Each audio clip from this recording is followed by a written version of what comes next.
로마서 12장 1절에서 2절까지 말씀 같이 보겠습니다. 시작. 형제자매 여러분, 그러므로 나는 하나님의 자비하심을 힘입어 여러분에게 권합니다.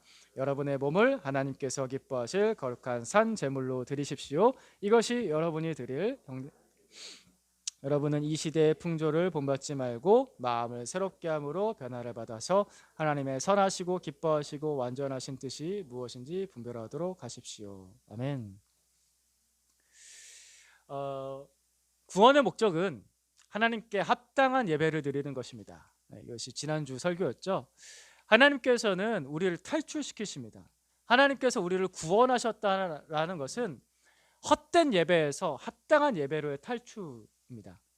하나님께서 우리를 구원하셨다라는 것은 헛된 헌신에서 합당한 헌신으로의 탈출입니다.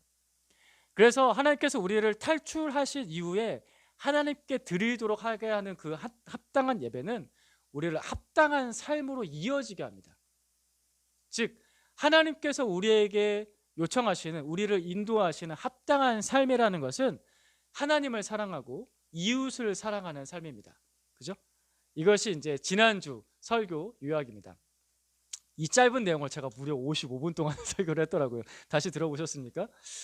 너무 길게 설교했다라는 느낌이 좀 들었는데, 아무튼 좀 길긴 했지만 저는 다시 또 들으면서, 다시 다 안 들은 눈치 저는 다시 들으면서 내 삶의 목표를 다시 재확인할 수 있어서 저는 좋았습니다.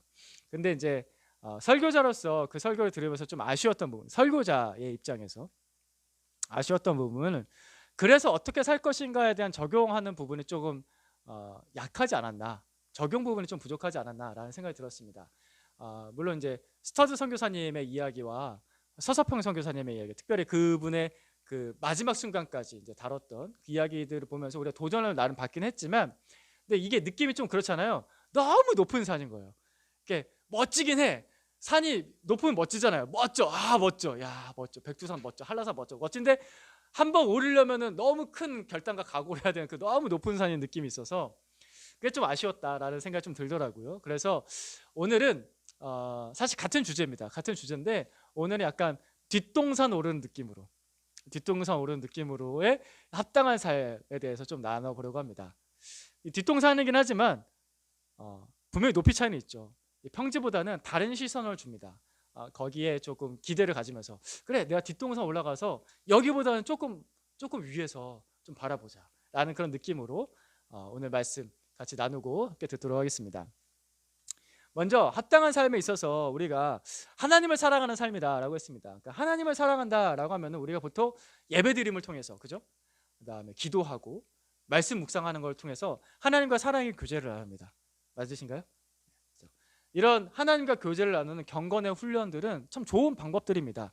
우리가 하나님을 사랑한다고 할 때 말로만 하지 않잖아요. 실제적으로 할 수 있는 좋은 방법들인데, 근데 이렇게 하나님과 교제를 나누는 이 경건의 시간들, 그죠? 예배, 기도, 말씀 묵상, 뭐 이런 시간들을 통해서 우리가 경험하게 되는 건 뭐냐면은 하나님께서 그 시간들을 통해서 우리의 삶을 드러내세요. 그죠? 우리의 삶에서 죄를 드러내세요. 문제점들을 드러내시고요, 상처들을 드러내십니다. 드러내실 뿐만 아니라 그것을 고치시는 일들을 하죠. 이걸 다른 말로 바꾸자면은 이런 과정들은 우리가 하나님과 관계없었던 삶에서, 그렇죠? 헛된 삶에서 하나님과 관계 있는 삶, 하나님의 다스림을 받는 삶, 합당한 삶으로 하나님께서 돌아오게 하시는 과정들입니다. 하나님을 사랑한다라는 이 교제 안에는 저는 2주 전에 시편 23편 말씀을 묵상했었습니다. 같이 읽어볼까요? 네, 시작. 주님은 나의 목자시니 내게 부족함이 없어라. 이게 너무 아름다운 시입니다. 교회를 전혀 안 다녀보신 분들도 한 번쯤 들어봤을 만하시죠. 여호와는 나의 목자시니 내게 부족함이 없도다. 이 시, 개역 개정판으로 많이 알려진 시죠. 아름다운 시입니다. 좋아하는 시죠. 많은 사람들이 좋아하고 저도 좋아합니다. 근데 그날 2주 전 그 수요일 날 제가 이 말씀을 묵상하는데 마음이 불편하더라고요. 주님은 나의 목자시니 내게 부족함이 없도다. 없어라. 근데 나는 왜 부족함을 느낄까? 나는 도대체 뭐가 부족한 걸까? 이게 불편하게 느껴졌습니다. 이 질문에서 시작했습니다. 저는 왜 부족합니까? 왜 부족함을 느낍니까? 이 질문에서부터 시작하면서 묵상할 때 하나님께서 이 시편 23편 말씀을 통해서 저를 회개로 이끌어 주셨습니다. 아, 주님이 내 목자가 아니고 내가 나의 목자여서 내가 부족함을 느끼는구나 라는 것을 좀 깨닫게 하셨고, 그것을 계속해서 묵상하다 보니까 우리 가정이 생각이 났습니다. 특별히 제가 우리 아이들에 대한 태도가 떠올랐습니다. 제가 우리 아이들이 잘못하는 게 있잖아요. 뭐 아이들이 뭐 이렇게 마냥 잘할 수는 없죠. 뭐 실수하고 잘못하는 게 있죠. 근데 그 잘못하는 것에 대해서 쉽게 넘기지 못해 합니다. 그러니까 뭔가 잘못한 게 있으면 꼭 지적하고 넘어가야 돼요. 그죠? 그죠? 제가 꼭 지적하고 넘어가요. 근데 그거를 제가 잘 가르쳐주고 잘 훈계하고, 그러니까 좋은 말로 훈계하면 좋은데 제가 그렇게 성격이 그렇게 썩 좋지 못합니다. 그래가지고 좀 이렇게 험해요. 그죠? 그죠? 그죠? 네. 동의하잖아요. 그래서 우리 아이들이 저한테 집에서 간혹 하는 말이 있어요. 아빠는 교회에서 보여주는 모습하고 집에서 보여주는 모습하고 너무 달라. 여러분, 이쯤에서 교인들 충격을 받으셔야 돼요. 이게 제가 진짜 부끄러운 거예요. 부끄러운 죄인 거예요. 목사들이 제일 많이 짓는 죄인데 저도 똑같아요. 저도 그런 죄인인 거죠. 교회에서 보여주는 모습하고 집에서 보여주는 모습하고 너무 다르다. 아빠 말투가 왜 이렇게 달라? 라고 이렇게 얘기합니다. 진짜 부끄러운 죄입니다. 제가 회개해야 될 거고, 제가 끊임없이 하나님께 회개해야 될 거고 고쳐야 될 죄입니다.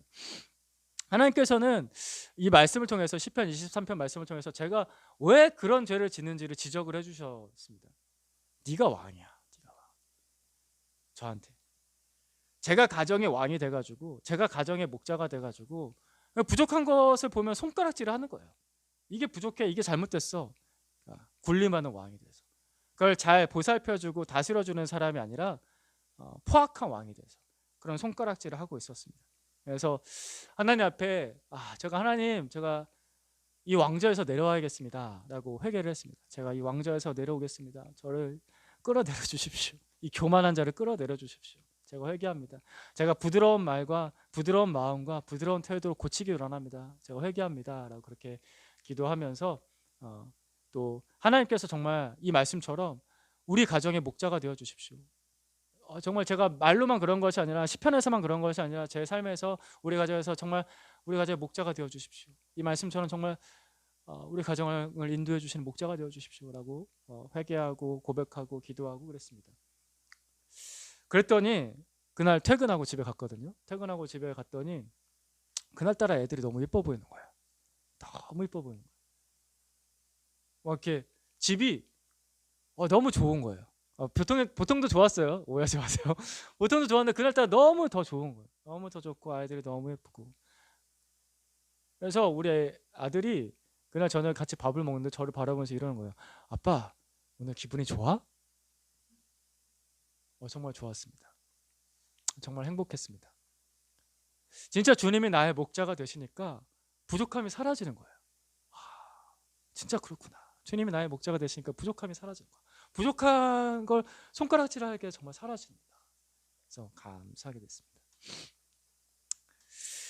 제가 교회 사역과 관련해서도 하나님께서 좀 저를 다루신 부분들을 좀 나누고 싶습니다. 제가 이과 출신이잖아요. 수학 강사도 했습니다. 그래서 끊임없이 계산하는 게 습관이 되어 있어요. 계산하는 게 검토하고 끊임없이 검토를 하고 계산을 하고 변수들을 찾고 x와 y를 찾고 그래서 방정식을 만들어서, 여러분 고등학교 졸업한 이후로 방정식 만들어 보신 적 있으십니까? 저는 있습니다. 저는 방정식을 만들어서 그걸 풀 때도 있었습니다.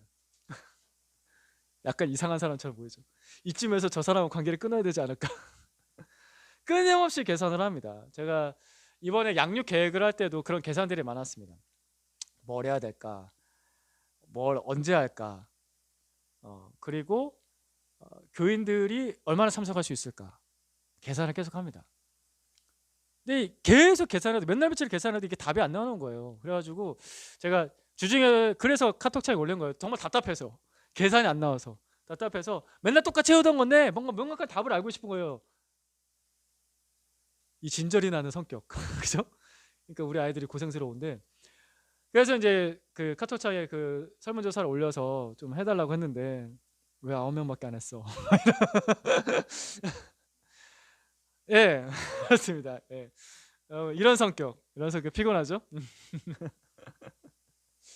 근데 사실 교회 사역이 원래 그래요. 교회 사역이 원래 그렇습니다. 이게 계산을 해서 답이 나오는 사역이 아니에요. 투자를 얼마를 해서 이윤이 얼마가 나오는 그런 회사의 일 같지 않잖아요. 교회 사역이라는 게 그런 일이 아니에요. 그런 일이 전혀 아닌데도 불구하고 저는 그런 일처럼 계속 하고 있다는 게 문제인 거죠. 목회라는 것은, 또 교회에서 우리가 서로를 섬기는 것은 사람에 대한 일이잖아요. 그래서 사람의 마음은 계산을 할 수가 없죠. 계산을 절대 할 수 없는 영역입니다. 사람의 마음을 계산한다는 게 정말 힘들죠. 그지 혜원아? 그지 알아나? 그지 정우야? 제가 누구한테 지금 이 질문을 던졌을까요? 계산을 하기가 힘들어요. 계산이 불가능한 영역입니다. 제가 그 계산이 불가능한 영역을 두고서 계속해서 계산을 하다가 힘든 와중에 지난주 금요일이었습니다. 지난 금요일 날 사도행전 14장 말씀을 묵상하다 이 말씀이 제 마음을 울렸습니다. 14장 23절 말씀 같이 한번 또 읽어보겠습니다. 시작. 그리고 그들을 위해서 각 교회에서 장로들을 임명한 뒤에 금식하면서 기도하고 그들이 믿게 된 주님께 그들을 맡겼다. 사도 바울이 첫 번째 1차 전도 여행을 마치고 그 마지막 장면을 보여주는 말씀입니다. 사도 바울이 먼 나라에 갔잖아요. 먼 나라에 가서 여러 나라에 가서 복음을 전하고 수고하고 애썼습니다. 그냥 수고한 것만이 아니에요. 그냥 열심히 했다 이 정도가 아니라 고난을 당했어요. 수많은 고난을 당했어요. 갈 때마다 반대자들이 있었고, 그래가지고 심지어 1차 전도여행인데 그때 돌 맞아가지고 제 생각엔 죽은 것 같아요. 죽었던 것 같아요. 근데 다 죽은 줄 알고 이제 밖에 성에다 내쳤다라고 하거든요. 성에다 내치니까 사도 바울 주변에 제자들이 둘러서고 있는데 갑자기 벌떡하고 일어났대요. 제 생각에 죽었다가 살아난 게 그때가 아닐까 라는 생각이 드는데, 어쨌든 이제 기절했다가 살아난 걸 수도 있고요. 그러니까 제 추측입니다. 어쨌든 돌에 맞아서 거의 죽을 지경까지 갔었을 때가 첫 번째 전도부터 나오거든요. 정말 힘들었습니다. 그렇게 힘들게 고난당하고 수고를 해서 그래도 다행히 교회가 세워졌어요. 이게 너무나 놀라운 일인 거죠. 첫 번째 전도 여행에서 각 지역에 갔는데 교회가 세워졌어요. 그리고 사도 바울이 이제 다시 돌아와야 되거든요. 돌아와야 되는데 바울이 없으면 어떻게 해요? 그러면은 양육해 줄 사람이 필요하잖아요. 장로들이 세워졌어요. 바울 대신에 양육을 담당할 장로들이 세워진 거예요. 너무 감사한 일인 거죠. 감사한 일인데, 하지만 그래도 이제 막 시작한 교회예요. 이제 막 시작한 교회, 연약한 교회, 그러니까 사도 바울을 돌로 쳐서 죽이려고 할 정도니 거기 세워진 교회는 얼마나 또 이제 불안하겠어요. 그러니까 사도 바울이 걱정이 많았겠죠. 걱정이 많은데, 걱정이 많았지만 사도 바울은 그 걱정만 붙잡고 있지 않았더라고요. 마지막에 그들이 믿게 된 주님께 그들을 맡겼다. 주님께 그들을 맡겼다. 이 말씀을 통해서 주님께서 저에게 말씀해 주시는 것을 좀 경험했습니다. 용태야, 네가 고민하고 수고하지. 그런 과정이 있어야겠지. 근데 마지막에는 나한테 맡겨. 수고하고 나서는 그 과정이 있어야 되지만 마지막엔 나한테 맡기는 거야. 그 마음이 제 마음에 이렇게 찾아오니까, 그 말씀이 제 마음에 찾아오니까 그 순간 평강이 찾아오더라고요. 평강을 같이 확 하고 찾아왔어요. 그래, 양육하는 수고 이후에는 맡기는 거야. 내가 뭐 많이 계산해봤자, 고민해봤자 다 할 수는 없고 마지막에 맡기는 거다. 설교 준비하는 수고죠. 사실 설교 준비하는 수고 이후에는 하나님께 맡기는 거예요. 사실 오늘도 좀 고민했어요. 이렇게 설교해도 되나? 오늘 설교는 조금 이렇게 좀 다르잖아요. 제 얘기 되게 많이 하고 있잖아요. 이렇게 설교해도 되나 고민을 했는데, 고민하다가 하나님의 좀 감동하심이 계속 있어서, 인도하심이 있어서 그래 맡기자. 그래서 맡기고 오늘 설교를 했습니다. 하고 있죠. 주님께서 저를 구원해 주신다는 것을 날마다 경험합니다. 혼자 애쓰는 삶에서 저를 구원해 주십니다. 노예의 삶에서 헛된 수고에서 저를 구원해 주십니다. 마지막엔 맡겨라 라고 구원해 주심을 경험하게 됩니다. 우리 교회 형제 자매들도 교회에 있다 보면은 여러 가지 관계적인 것들, 또 나중에 제가 이제 슬슬 뭐 하나씩 맡기려고 계속 생각하고 있는데 언제쯤 맡기지 막 이런 생각들 하고 있는데, 아직 계산이 이게 문제야. 계산이 안 끝나서 근데 맡기게 되면은 또 여러 가지 어려운 일들이 있을 거예요. 근데 그때도 최선을 다하긴 하지만 마지막에는 하나님께 맡기는 거예요. 그리고 또 여러분의 삶의 자리 가운데서도 일터에서도 최선을 다하지만 마지막에는 하나님께 맡기는 거예요. 하나님께서 우리를 구원해 주시는 분이십니다.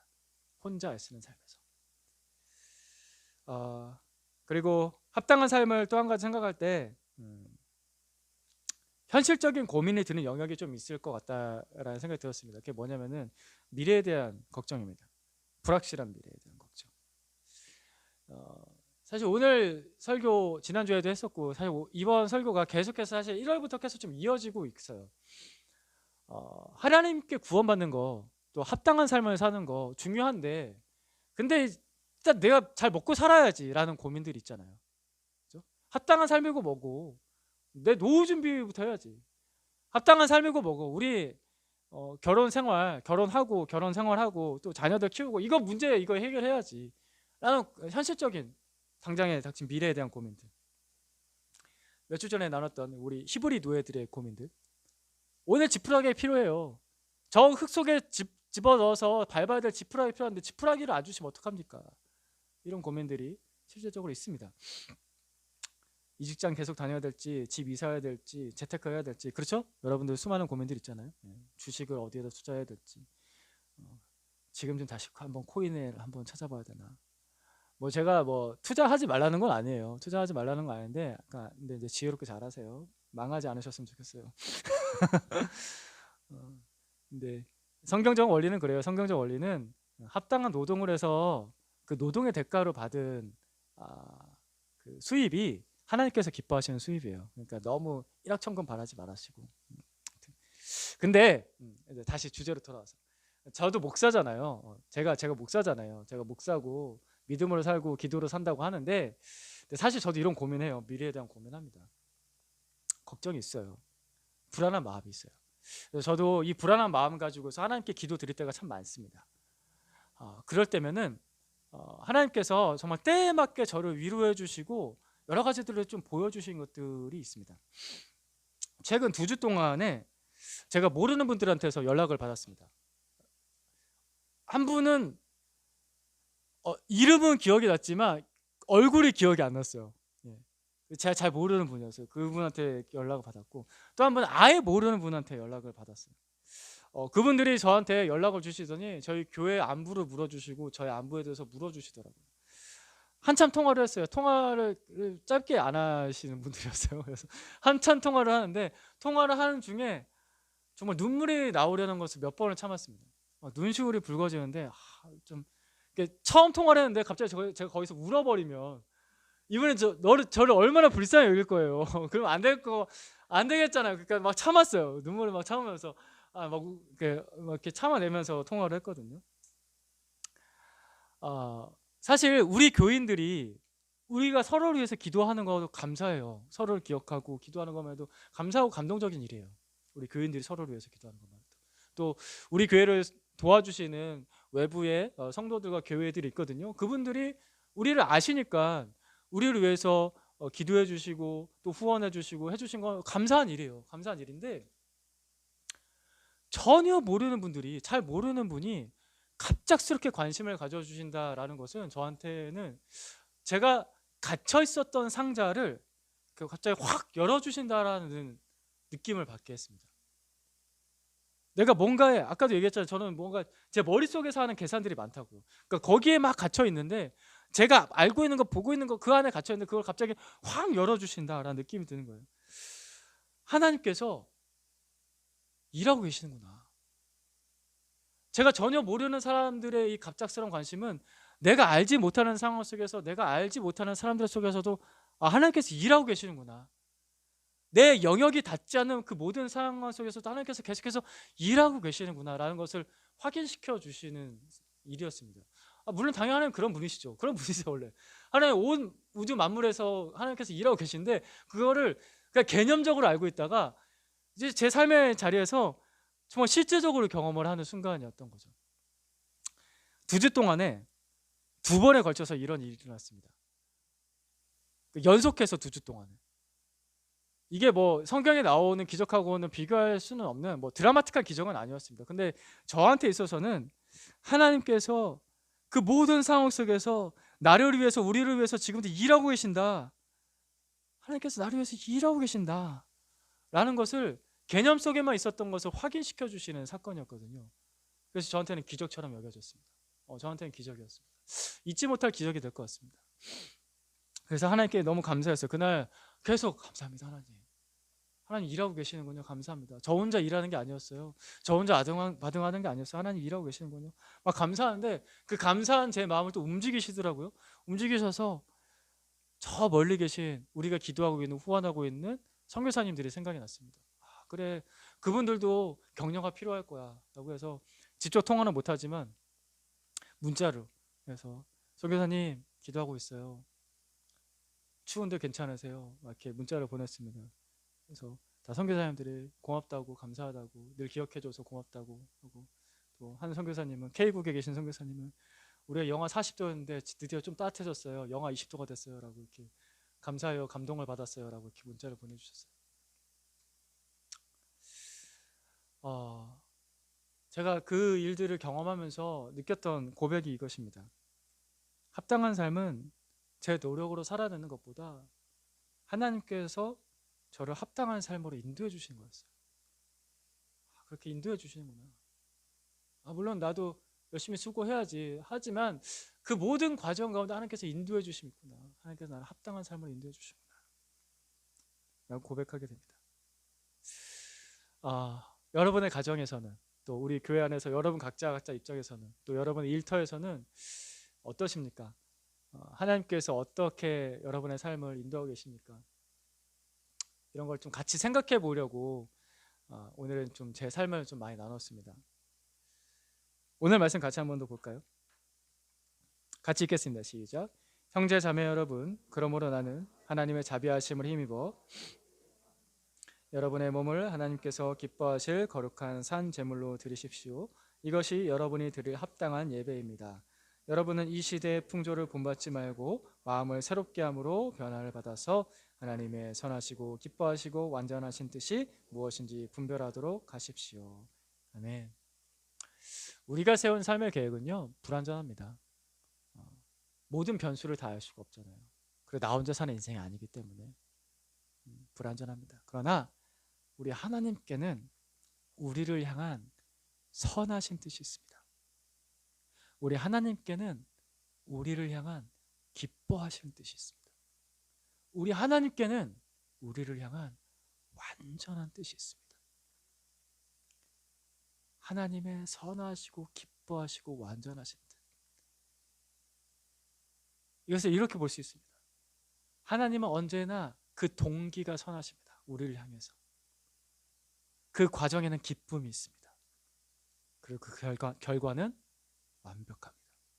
하나님께는 이런 뜻이 있습니다. 우리의 뜻은 불완전하지만, 우리의 뜻은 장담할 수 없지만 하나님의 뜻은 이런 뜻이 있습니다. 그래서 하나님께서 우리를 인도하시는 합당한 삶이라는 것은 이 뜻을 이루는 자리입니다. 그러니까 우리 너무 염려하지 말고 하나님의 인도하심을 잘 받으십시다. 내 계획대로 안 되는 것 같아 이렇게 생각하지 말고 하나님의 계획에 따라서 가는 게 우리에게 더 복인 거예요. 그걸 확인하면서 가는 게 더 복인 거예요. 그래서 우리 사랑하는 형제자매들의 가정에서, 우리 또 교회에서, 일터에서, 미래의 모든 시간들 속에서 하나님의 선하시고 기뻐하시고 완전하신 뜻이 어떻게 이루어지는지를 보고 경험하고 그 인도하심을 잘 따라가기를 정말 축복합니다. 축복합니다. 우리 서로에게 그렇게 축복할까요? 하나님께서 이루어주시는 삶을 보길 축복합니다라고 같이 서로에게 좀 고백합시다. 하나님께서 이루어주시는 삶을 보길 축복합니다. 하나님께서 이루어주시는 삶을 보길 축복합니다. 너무 길어요? 하나님께서 이루어주시는 삶을 보길 축복합니다. 하나님께서 이루어주시는 삶을 보길 축복합니다. 예, 그런 거예요. 그 과정에는 앞서서 말씀드렸지만 하나님께서 나의 죄도 드러내시고 나의 문제도 드러내시고 나의 상처도 드러내세요. 근데 그걸 고치시는 거죠. 그걸 고치시는 과정들이 있습니다. 예배를 통해서, 말씀 묵상을 통해서, 기도하면서 하나님께서 고치세요. 은혜로 우리를 고치세요. 그 하나님의 고치심은 합당한 삶으로의 고치심인 거예요. 하나님께서 우리를 고치심은 하나님과 전혀 관련 없었던 삶, 그 헛된 삶에서 하나님의 다스림을 받는 삶, 그 안전한 삶으로, 합당한 삶으로 돌아오게 하시는 그런 고치심인 거죠. 여러분, 그것을 신뢰하십니까? 하나님께서 정말 나에게 그런 좋은 뜻이 있다라고 그렇게 신뢰하십니까?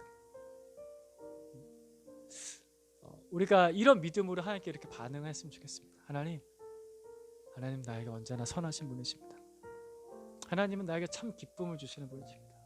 하나님은 나에게 정말 완전한 삶을 주시는 분이십니다. 결국 거기를 향해서 저를 인도하실 것을 저는 신뢰합니다. 저 혼자의 노력만이 아니라 하나님의 인도하심으로 거기까지 가기를.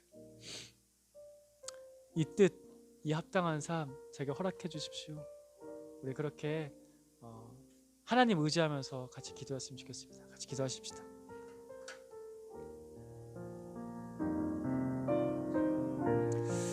하나님 아버지, 제 계획이, 제 계산이 참 부족합니다. 제가 겨우 보고 있는 것은 더하기 빼기 곱하기 나누기밖에 못합니다. 하지만 하나님은 그보다 더 큰 계획과 능력과 나를 향한, 우리를 향한 사랑을 가지고 계심을 고백합니다. 아버지 감사합니다. 아버지 의지합니다. 아버지, 우리의 삶을 주님 인도해 주십시오. 인도하시는 주님이심을 고백합니다. 그것을 확인할 수 있게 주님 도와주십시오. 이 한 주 살아가면서 오늘 예배드리고 또 개인적으로 기도하고 묵상했던 거 마음에 간직하고 살아갈 때 하나님 우리의 삶을 드러내시고 고치시고 회복시켜 주십시오. 주중에 또 하나님 생각하며 주님 부르고 기도하며 또 말씀 묵상하며 의지할 때, 암송하면서 길을 걸을 때 하나님 나의 죄도 드러내 주시고 나의 상처도 드러내 주시고 나의 아픔도 드러내 주시고 고쳐 주십시오. 고쳐 주십시오. 하나님께서 우리를 그렇게 회복의 자리로, 아버지의 뜻이 이루어지는 자리로 인도해 주실 것을 기대합니다. 합당한 삶으로 인도해 주실 것을 기대합니다. 하나님, 그런 하나님을 찬양합니다. 그 하나님의 손을 붙잡습니다. 하나님 믿음으로 사는 삶 되게 해주십시오. 자, 이번 주 암송 구절처럼 우리가 보는 것으로 살지 않고 믿음으로 산다라는 그 고백으로 사는 삶 되게 해주십시오. 또 우리의 좀 험한 일상의 삶에서, 특별히 직장의 일터에서 하나님 어려울 때마다 모든 수고 다하고 모든 걱정 다하고 해야 될 거 다 하고 나서는 하나님 믿음으로 살게 해주십시오. 하나님께 맡기며 믿음으로 살 수 있게 해주십시오. 그 나머지 영역에서 일하시는 하나님을 정말 실제적으로 경험하며 보게 해주셔서 아버지, 우리의 삶 가운데 그런 고백, 우리의 이야기, 우리의 간증이 넘쳐나게 해주십시오. 하나님은 정말 살아계십니다. 하나님은 정말 우리를 위해서 일하고 계십니다. 하나님은 오늘도 우리를 그 헛된 삶에서 구원하시는 분이십니다. 그 헛된 헌신에서 우리를 구원하셔서 합당한 예배로, 합당한 삶으로 구원하시는 분이십니다. 감사합니다. 아버지, 우리합니다. 아버지, 이번 일주일에 일하고 계시는 우리 주님을 만날 것을 기대합니다. 주 예수 그리스도 이름으로 기도드립니다.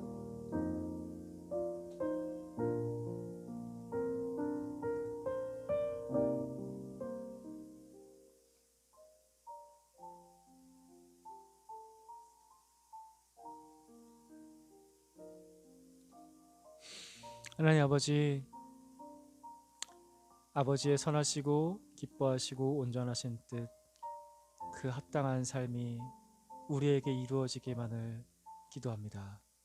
하나님 신뢰하고 우리의 마음을 다 드러내어 놓고, 우리의 고민을 다 드러내어 놓고, 우리의 죄, 그 더러운 모습도 다 드러내어 놓고 맡겨드립니다.